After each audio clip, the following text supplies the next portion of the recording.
Chapter 1 What is gluten?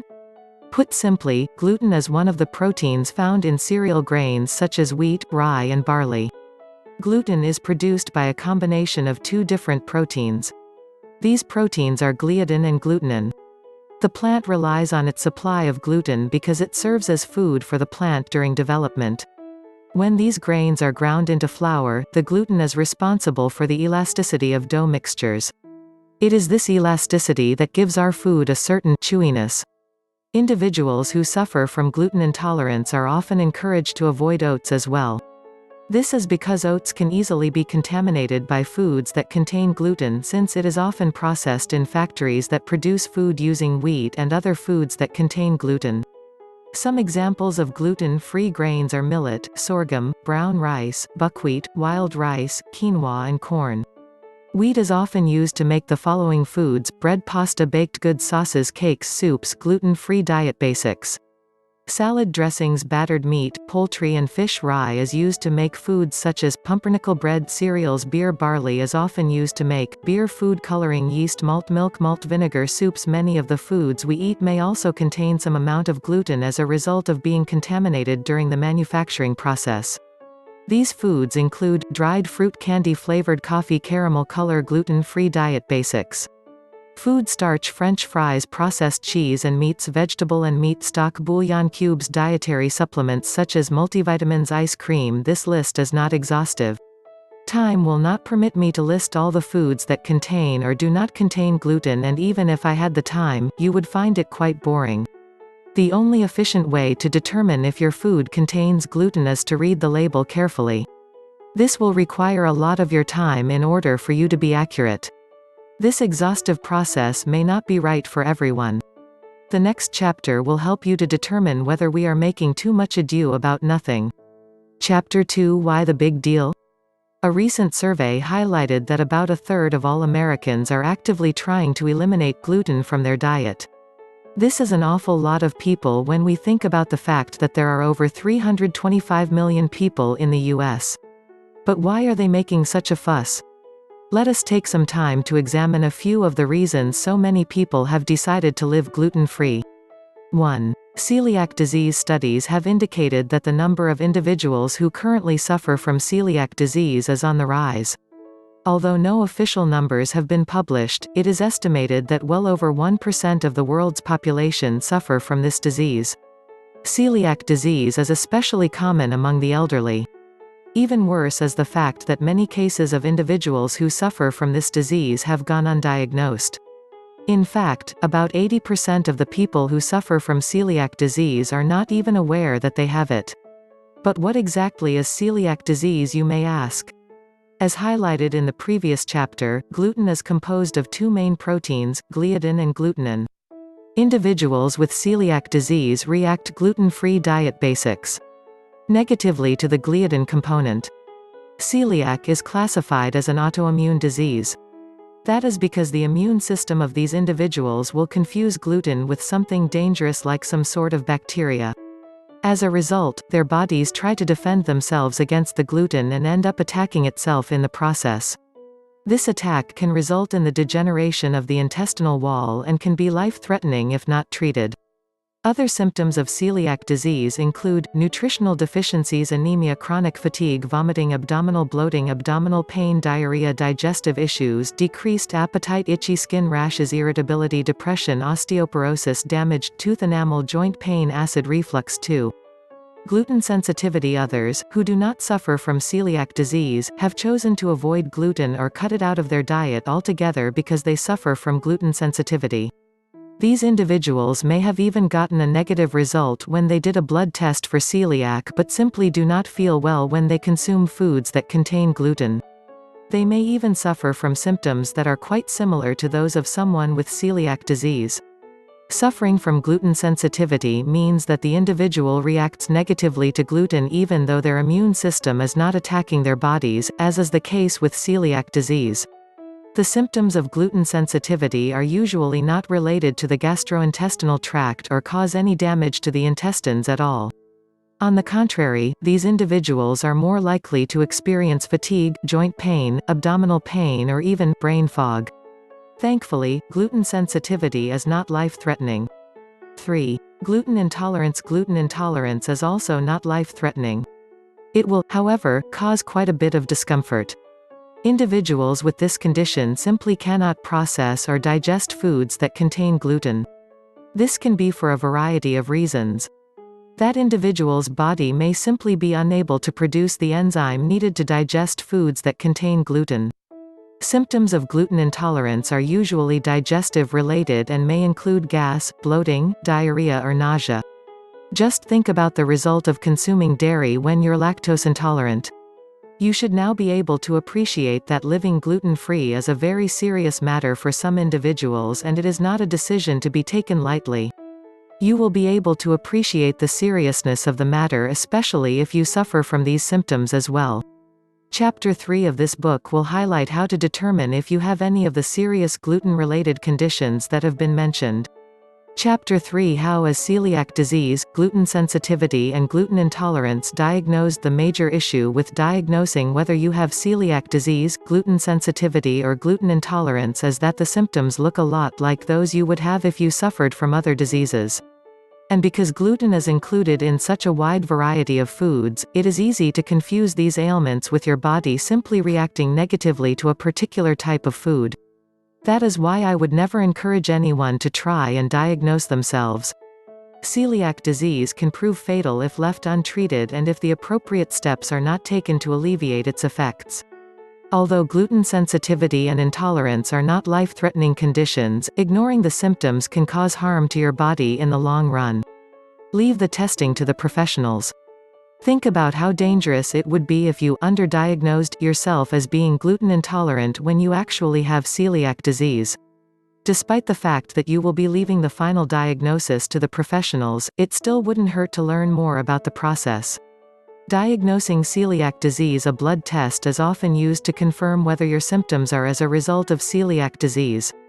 Remember that celiac disease results when your body confuses the protein in gluten known as gliadin as a dangerous substance and attacks it. Your immune system is designed to produce a protein known as an antibody in order to fight off any organism your body suspects to be dangerous.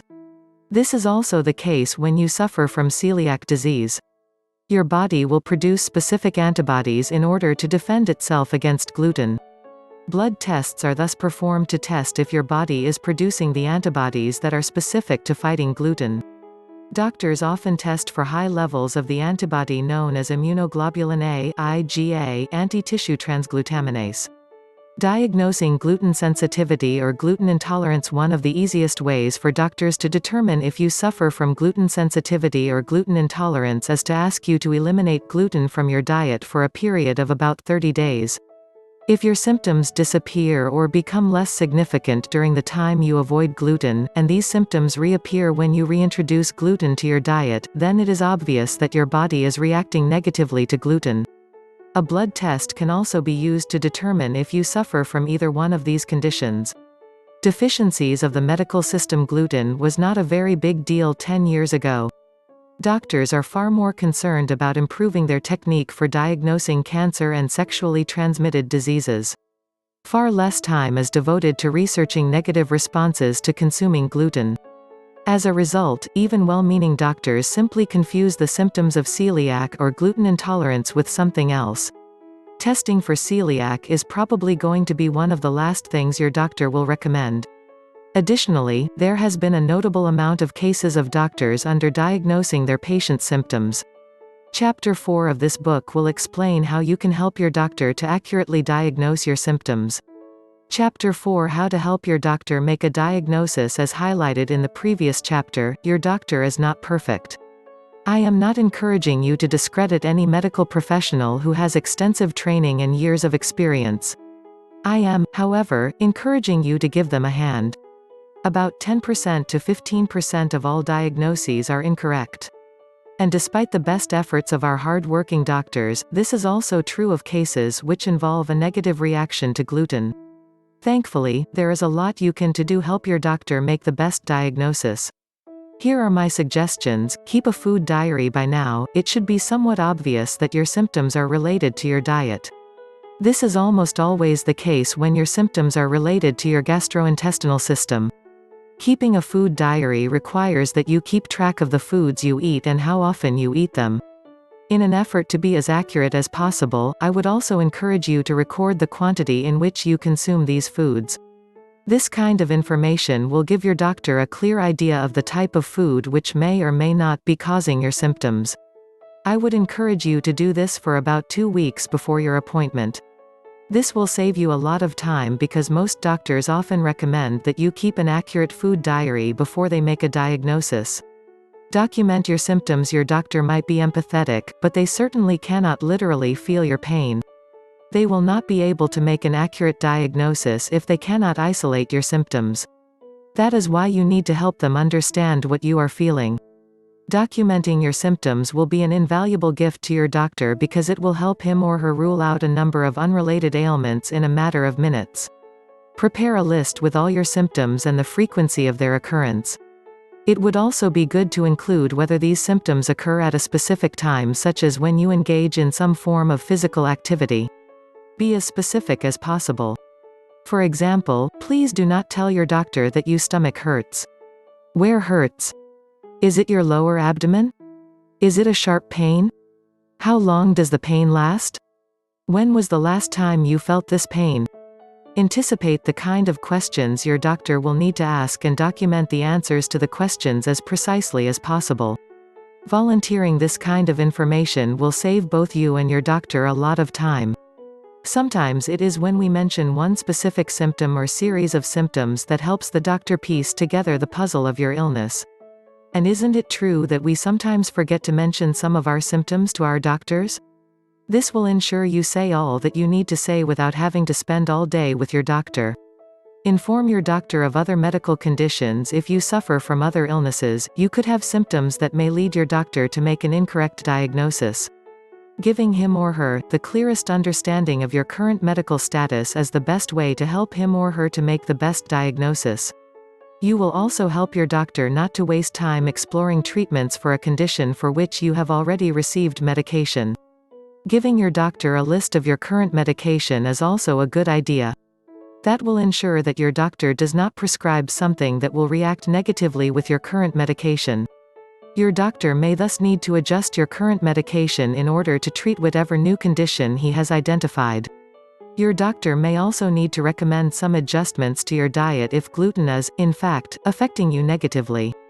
He or she will need to have a clear picture of how adjusting your diet will affect how your body reacts to your current medication and make the best recommendation. Inform your doctor of your family's medical history. Your family's medical history serves as a map to your own medical status. You are quite likely to suffer from ailments that are common among your relatives. This is especially true in the case of your parents who have the strongest influence on your health. Don't be afraid to ask them.